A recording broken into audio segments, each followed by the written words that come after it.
हाय दोस्तों, angel broking के podcast में आपका स्वागत है। दोस्तों, IPOs are all the craze these days. सभी लोग आईपीओज के बारे में बात कर रहे हैं and many are applying for them too. कल मेरी नेबर शालिनी मुझे एक रीसेंट आईपीओ के बारे में पूछ रही थी। आई टोल्ड हर कि मैंने अप्लाई तो किया है but I am not sure if I get the allocation and she was worried about the same.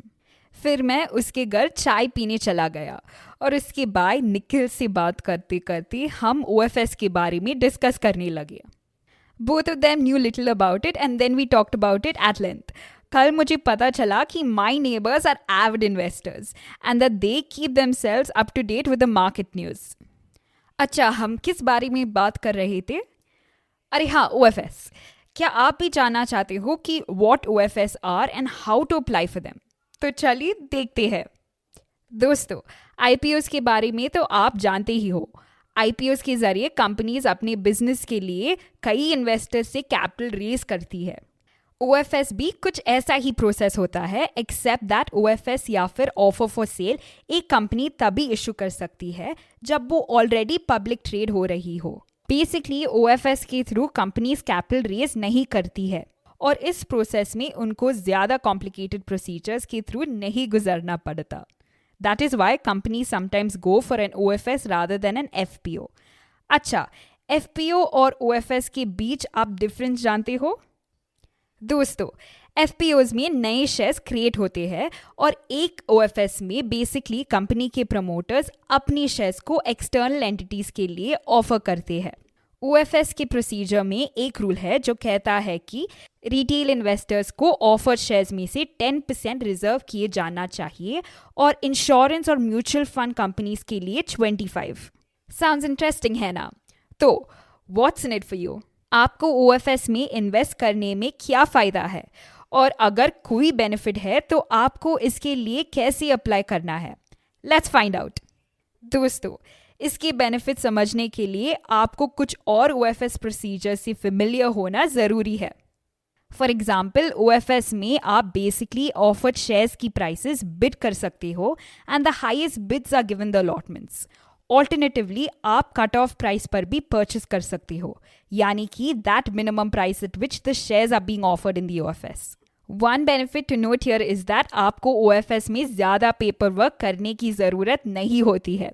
साथ ही आप ओएफएस के जरिए एक सिंगल शेयर भी खरीद सकते हो, unlike the issue size that determines the minimum amount you would have to invest in an IPO or an FPO. अच्छा, एक रिटेल इन्वेस्टर होते हुए आपको ओएफएस में दो मेजर बेनिफिट्स होते हैं apart from the ones we already talked about. OFS में कंपनीज रिटेल इन्वेस्टर्स को फ्लो प्राइस पर डिस्काउंट्स देती है और सेकंड, इसमें एक रेगुलर इन्वेस्टमेंट ट्रेड की तरह आपको सिर्फ सिक्योरिटीज ट्रांजैक्शन चार्जेस और ट्रांजैक्शन फीस पे करना पड़ती है। साउंड्स कूल है ना? Wondering how to apply to it? Nikhil और शालिनी ने भी मुझे यही पूछा था।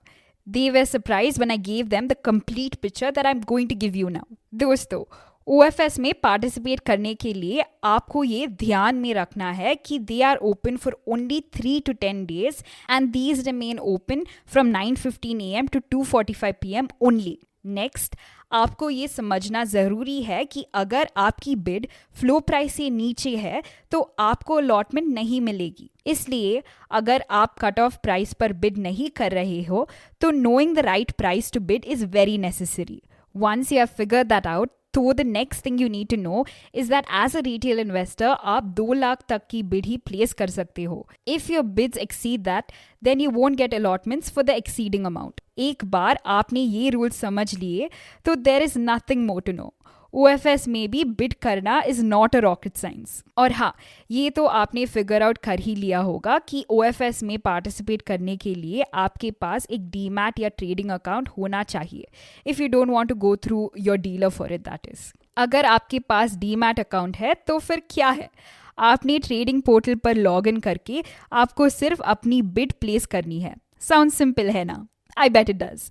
And next time when you hear that an OFS is opening up, you will know कि if it is the right opportunity, तो ये आपके लिए कितना simple procedure है.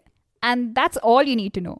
If you found our podcast interesting, then we bet कि आपको www.angelbroking.com पर free educational resources और भी पसंद आएंगे. Do check them out. Until then, I'll go back to talk to Nikhil. हम लोग एक अपकमिंग IPO के बारे में डिस्कस करना चाह रहे हैं ओवर टी.